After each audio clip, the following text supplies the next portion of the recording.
You know, it's funny, at Barton College, we have what we call hands-on learning and high-impact practices. These are learning tools which take place in the classroom where students actually do the work with their hands and are involved directly with faculty.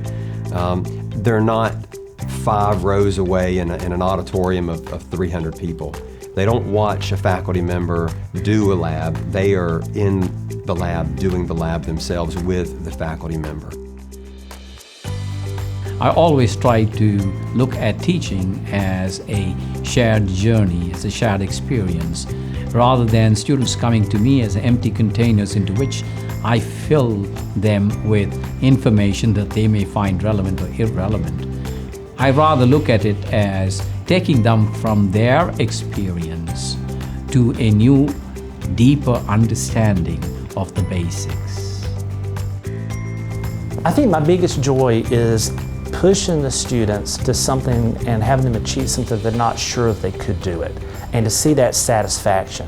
So I think my philosophy is to just create those new goals for the students and walk beside them as they figure out what they can accomplish. So Barton College is a small school, but you can get at Barton College the sort of academic focus that you desire given your own gifts and talents and passions in the world. The academic philosophy of Barton College is really quite simple. We want students to understand intellectually what's at the heart of their discipline, and we want them to know what it means to live that thing out in the real world.